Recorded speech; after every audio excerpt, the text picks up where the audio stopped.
그런 적 없어. 핸드폰도 쟤들이 훔친 거고. 읽으면서 애 마음을 그렇게 몰라?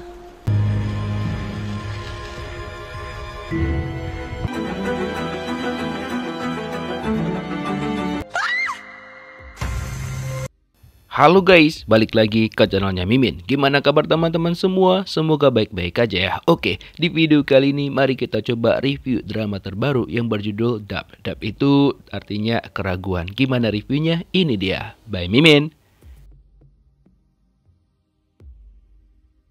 Drama ini bercerita tentang seorang single father yang bernama Jang Tae-soo. Dia berprofesi sebagai detektif yang khusus menangani tentang kasus-kasus kriminal gitu guys. Dalam bidang pekerjaannya, Tae-soo itu benar-benar jago banget dan dia juga analisanya tepat sasaran. Ketika mereka menemukan sebuah kasus hanya dengan melihat TKP, dia itu langsung bisa menyimpulkan apa yang terjadi dan langsung bisa menangkap siapakah pelaku sebenarnya. Sama halnya dengan kasus yang sedang mereka tangani saat ini, Tae-soo langsung tahu bahwa bapak yang melapor kepada mereka berbohong bahwa dia bilang yang diambil tadi adalah jerigen berisi air, tapi ternyata itu air dari pohon. Salah satu rekan satu pekerjaan Tae-soo ada bernama Oh Jung-hwan. Nah, mereka berdua ini hubungannya tidak akrab dan sering banget cekcok karena Tae-soo nggak mau berbasa-basi terlalu lama berbeda dengan Oh Jung-hwan. Makanya mereka berdua itu nggak cocok satu sama lain. Tapi Jung-hwan cukup senang karena Tae-soo sebentar lagi bakal dipindahkan lokasi kerjanya. Jadi dia nggak perlu bekerja sama lagi dengan orang seperti Tae-soo. By the way, Tae-soo di rumah dia merupakan seorang ayah yang perhatian banget sama anaknya. Kebetulan pada hari itu adalah hari ulang tahun putrinya yang bernama Jang Ha-bin. Dia sudah mempersiapkan semuanya dan setelah itu dia menjemput Ha-bin sepulang dari lesnya. Tapi setelah dia menunggu sekian lama, Ha-bin itu nggak ada keluar sama sekali dari sana. Dia heran dong dan dia masuk bertanya sama guru yang ada di sana. Gurunya bilang Ha-bin itu nggak jadi mendaftar di situ. Loh. Terus Ha-bin sekarang berada di sini di sebuah kereta, di mana pada saat itu dia melihat sebuah kejadian ada dua orang cewek nakal. Mereka itu mengambil HP seseorang yang sedang tertidur. Hal itu langsung terlihat sama Ha-bin dan ketika kereta udah berhenti dan sampai di pemberhentian, maka Jang Ha-bin langsung ngejar dua orang itu. Dia tidak membiarkan dua cewek lucu tadi itu bebas begitu aja. Sementara itu ayahnya mencoba menghubungi dia tapi nggak aktif sama sekali nomornya. Tae-soo jadi khawatir banget kemana anaknya pergi. Dan tiba-tiba dia mendapatkan telepon dari kepolisian. Nah langsung paniklah dia kan. Lalu ternyata Ha-bin ini ya habis berantem sama dua orang cewek yang habis mencuri tadi. Ha-bin bilang dia melakukan hal itu karena dia pengen membela dirinya. Itu yang selalu diajarkan oleh ayahnya kepada dirinya. Gak lama setelah itu ayahnya datang dan bertanya nih sama Ha-bin sebenarnya apa yang terjadi. Diceritakanlah sedikit sama polisi yang bertugas di sana. Tapi ayahnya si Tae-soo itu dia gak percaya sama anaknya sendiri. Padahal dengan jelas Jang Ha-bin itu bilang sama Tae-soo sama ayahnya bahwa dia tidak pernah melakukan itu. Dia gak pernah mencuri HP itu. Justru dua lucu itu yang nyuri. 그런 적 없어. 핸드폰도 쟤들이 훔친 거고.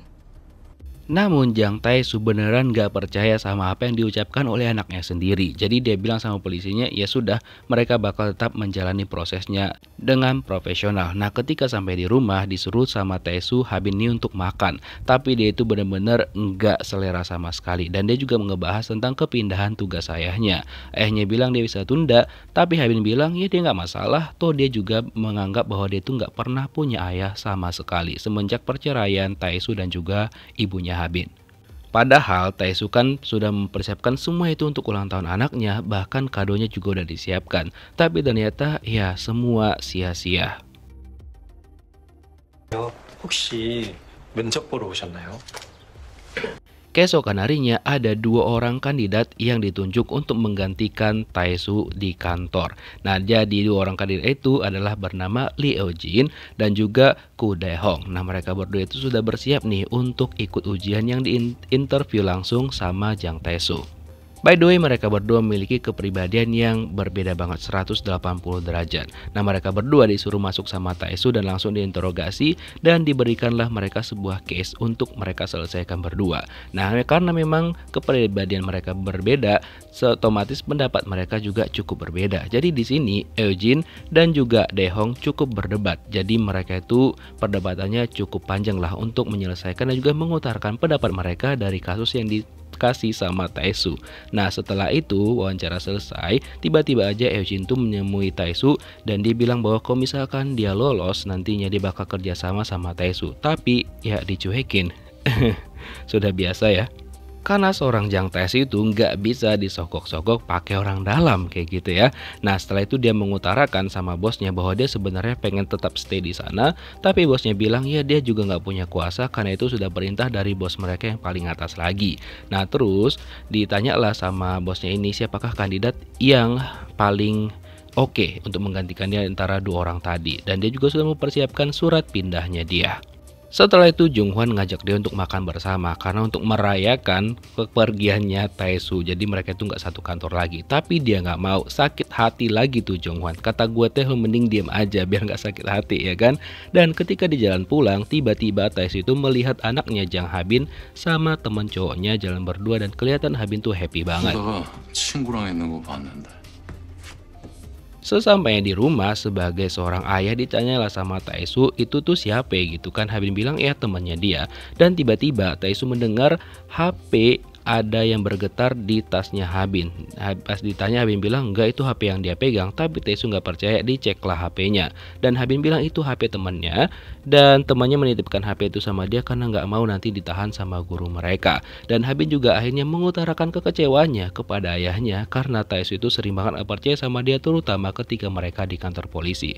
Tapi akhirnya Tae-soo tetap menahan HP tersebut dan bakal dia kasih kalau misalkan Ha-bin itu mendatangkan temannya. Dan dia juga meminta bantuan kepada polisi untuk mencari tahu tentang asal-usul dari nomor di HP tersebut. Ketika tengah malam, Jang Ha-bin tiba-tiba aja pergi ke ruang kerja ayahnya untuk mengambil handphone tersebut. Dan ternyata ada SMS yang mencurigakan. Jadi di SMS itu mengatakan bahwa Jang Ha-bin tuh kayak emang lagi diancam sama seseorang.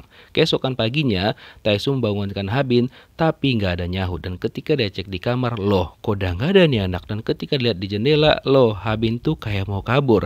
Dikejarlah sama Tae-soo dan ketika ditanya ternyata Ha-bin tuh persiapan berwisata dengan teman-temannya dia. Jadi Tae-soo ya salah sangka lah di situ ya kan. Dan dia juga melihat keanehan sama sikap anaknya karena di sekolah Ha-bin tuh terlihat lebih happy gitu kan. Tapi ketika dia menghadap ayahnya, senyumannya berubah menjadi pulsa. Jadi Tae-soo ini berpikir bahwa memang ada sesuatu yang aneh dan juga ditutup-tutupin sama anaknya. Cuma dia harus mencari tahu apakah yang sebenarnya terjadi. Nah, kemudian dia pergi ke kantor polisi dan ternyata ada hal penting yang bakal diceritakan sama Pak Pol. 어떻게 알았어요? Dan ternyata hari itu adalah hari pertama masuknya Lee Eugene untuk menggantikan kerjaannya Tae-soo. Nah, awalnya kan dikira satu orang, tapi ternyata Jae-won juga ikut masuk. Nah, dikasih taulah sama Tae-soo ya kan, kalau misalkan yang masuk tuh 2 orang jadinya. Dia jadi bingung loh, ini bagaimana ceritanya. Ya sudah, akhirnya ketika dia datang ke kantor dijelaskanlah sama atasannya dia kalau misalkan dia emang sengaja menerima 2 orang karena kerjaan mereka itu lagi banyak banget. Nah, tapi sikap Tae-soo sama 2 orang anak baru itu benar-benar kayak dingin banget. Ditambah lagi pikiran Tae-soo itu bercabang karena sampai sekarang ketika dia tanya kabar anaknya, bagaimana wisatanya, menyenangkan atau tidak, itu sama sekali nggak ada yang dibalas sama Ha-bin. Bahkan ketika ditelepon tuh juga nggak diangkat. Dan akhirnya dia menerima rekaman CCTV dari Pak Pol dan ternyata memang terbukti bahwa Ha-bin tuh nggak bersalah. Di sini Tae-soo langsung menyesal. Nah, terus tiba-tiba dia kepikiran sama kamar mantan istrinya. Dia masuklah ke dalam dan dia teringat dengan mantan istrinya. Ketika dia masuk ke sana itu ya kan, didatangilah dia sama mantan istrinya kayak bayangannya gitu guys. Jadi di sini istrinya bilang sama dia, 질금에서 애 마음을 그렇게 몰라? selalunya Taesu itu bisa unggul dalam bidang pekerjaannya, tapi dia tidak pernah bisa memahami anaknya dia sendiri. Bahkan istrinya juga kayak gitu. Di sini mantan istrinya bilang bahwa Taesu itu ya cukup percaya aja sama anak mereka. Kalau misalkan nggak, nanti bakal hal yang sama yang terjadi kepada anaknya dengan istrinya. Jadi istrinya dulu itu ya meninggoy gara-gara Taesu tuh nggak percaya sama dia gitu.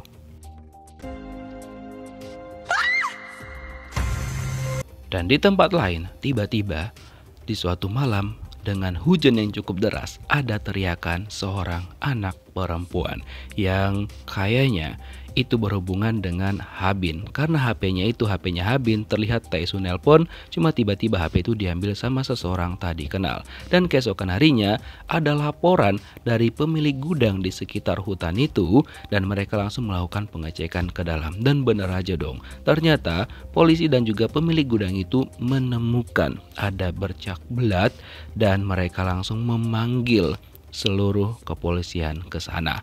Nah, Taesu meminta mohon sama atasannya untuk dia dibiarkan menangani kasus itu, dan akhirnya dia diberikan kesempatan untuk menyelesaikan kasus itu selama 2 bulan dan harus tuntas. Setelah itulah baru Taesu bakal pindah ke lokasi kerja yang baru. Nah, sampailah dia di TKP, dia langsung melakukan pengecekan ke dalam bersama dengan 2 anggota barunya. Cuma dia bilang sama mereka, udah jangan pedulikan dia, coba buat analisis sendiri dulu. Setelah itu nantinya mereka bakal berdiskusi satu sama lain. Ketika lagi cek sekitar, Taesu menemukan bahwa ada satu barang yang hilang, dan ketika dia tanya sama detektif yang bertugas di sana, memang harusnya kata orang gudangnya itu ada, cuma tiba-tiba aja menghilang gitu. Terus anjing pelacak itu dia mencium sesuatu, dan ketika mereka cek ternyata di sekitar situ ada lubang yang memang disiapkan, tapi untuk mengubur manusia itu kayaknya nggak bisa. Kayaknya menurut Taesu ada yang aneh di situ. Nah, mereka langsung ngumpul bertiga dan Taesu meminta mereka untuk mengutarakan pendapat mereka. Nah, di sini Eugene mengutarakan pendapatnya, cuma si Daehong itu berupaya untuk netral aja gitu. Dan Taesu mengutarakan pendapatnya juga, tapi mereka berdua kayak oke, mereka setuju. Nah, sebenarnya yang dimau Taesu itu nggak kayak gitu. Mereka itu kayak harus berdebat gitu loh. Kalau misalkan semuanya tujuin pendapat dia tanpa ada yang membantah, Taesu ngerasa itu nggak seru, dan juga dia nggak mau kalau misalkan anggotanya ngikutin semua yang dia pikirkan, karena bisa jadi dia itu salah gitu. Nah, makanya 2 anggotanya jadi kayak aduh, salah nih kita. 잠깐만. 지금 팀장급 회의할 건데 저 안 갑니다. Ketika di kantor, Jong-hwan itu mencoba untuk meminta pendapat Taesu tentang kasus yang sedang mereka selesaikan saat ini. Dan dia juga bilang bahwa dia itu nggak ikut rapat, dan membuat Jong-hwan marah besar dan mengutarakan kekecewaannya kepada Taesu. Terus Taesu bilang bahwa ya untuk saat ini memang belum ada yang pasti. Kalau misalkan ada, nanti bakal kasih kabar kepada Jong-hwan, karena dia sekarang ada hal yang harus dia urus. Yaps, anaknya dia. Tapi sebelum itu dia mampir lagi ke TKP dan mencoba untuk melihat kira-kira apa yang bisa dia temukan di sana, sambil mencoba untuk menghubungi Habin, tapi tetap sampai sekarang nggak ada balasan dari Habin. Ketika dia cek gudang lagi, ternyata Eugene udah ada di sana sama anggota yang satu lagi, dan di sini mereka mencoba untuk memecahkan sebenarnya apa yang terjadi di sana. Nah, menurut Taesu bahwa korbannya itu kayaknya meninggoynya ataupun dikillnya bukan di gudang itu, tapi memang sengaja dipotong-potong di sana. Terus nantinya bakal dikuburkan di lubang yang mereka temukan tadi pagi. Cuma karena ada suatu masalah yang tak terduga, makanya mereka pindah dari sana dan buru-buru banget, dan juga mengambil barang yang hilang yang menurut Taesu itu sengaja dihilangkan sama pelaku biar nggak tahu identitasnya siapa. Dan dari kesimpulan Taesu tersebut, dia bilang bahwa kemungkinan besar ada TKP yang kedua, tempat pelaku menghilangkan barang bukti. Jadi gudang itu bukan tempat mengeksekusi korban, tapi tempat untuk akhirnya gitu loh, sentuhan akhir dari apa yang dia lakukan. Nah, keesokan harinya Taesu mendapatkan kabar lagi dari guru sekolahnya Habin bahwa Habin itu tidak mengambil wisata sama teman-temannya. Harusnya dia ada pelajaran tambahan. Makin paniklah Taesu. Dia ke rumahnya mencoba cari Habin tapi nggak ada, dan dia akhirnya mencoba minta bantuan sama polisi yang kemarin itu, dan ternyata HP-nya Habin itu kan HP sekali pakai. Ketika dicek sama Tae-soo, itu HP kan udah diambil lagi sama Habin. Dia balik lagi ke TKP, dia semakin khawatir, dia takut kalau misalkan kejadian ini ada hubungannya sama anaknya dia. By the way, yang mereka datangi adalah TKP kedua yang dimaksud sama Tae-soo. Analisanya kayak benar-benar akurat banget dong. Beneran ada TKP kedua. Nah, tapi dia bilang dia belum terlalu fokus ke sana, jadi diminta anggotanya untuk nyelesain dulu membuat analisa sementara, dan dia dikirimkan ponsel anaknya terakhir menyala, HP sekali pakainya, dan itu ternyata lokasinya berada di tempat Jang Tae-soo berdiri sekarang. Makin paniklah dia. Jadi dia khawatir kok takutnya anaknya adalah korbannya, karena goldarnya itu adalah itu sama dengan goldarnya Jang Habin. Tanpa pikir panjang, Tae-soo langsung ngambil bloodnya dia dan dia bawa ke rumah sakit untuk dianalisa. Kalau misalkan itu cocok DNA-nya sama punya dia, berarti kemungkinan besar korbannya adalah anaknya sendiri, Jang Habin. Tapi kata dokter, analisanya kan nggak bisa cepet karena ya butuh waktu dong, apalagi itu kan memang analisa DNA. Ya sudah, dia coba nelpon anaknya tapi tetap nggak diangkat. Ternyata Jang Habin tuh masih hidup guys. Dan ini dia nggak tahu kemana, tiba-tiba dia ada di lampu merah pada malam itu. Dan dia menunggu lampunya jadi merah lagi dan dia mencoba untuk bundir. Aduh, apa yang kupikirkan Jang Habin. Sementara itu di TKP kedua ditemukan sebuah kain yang mungkin itu milik pelaku ataupun korban, dan bakal mereka analisa itu milik siapa. Terus Tae-soo mendapatkan telepon dari rumah sakit bahwa terjadi sesuatu kepada anaknya. Makin paniklah dia datang ke sana, dia pikir bahwa anaknya kenapa-napa udah nggak bernyawa. Ternyata anaknya ya masih baik-baik aja walaupun ya terluka cukup parah. Namun yang jadi pertanyaan di kepalanya Tae-soo adalah kenapa anaknya pada malam itu berada di sana, dan apa yang dilakukan sama anaknya, dan apakah anaknya pelaku dari kejadian tersebut. Kira-kira bagaimanakah kelanjutan kisahnya? Kita lihat di next episode. Thank you for watching guys. See you next video. Bye bye.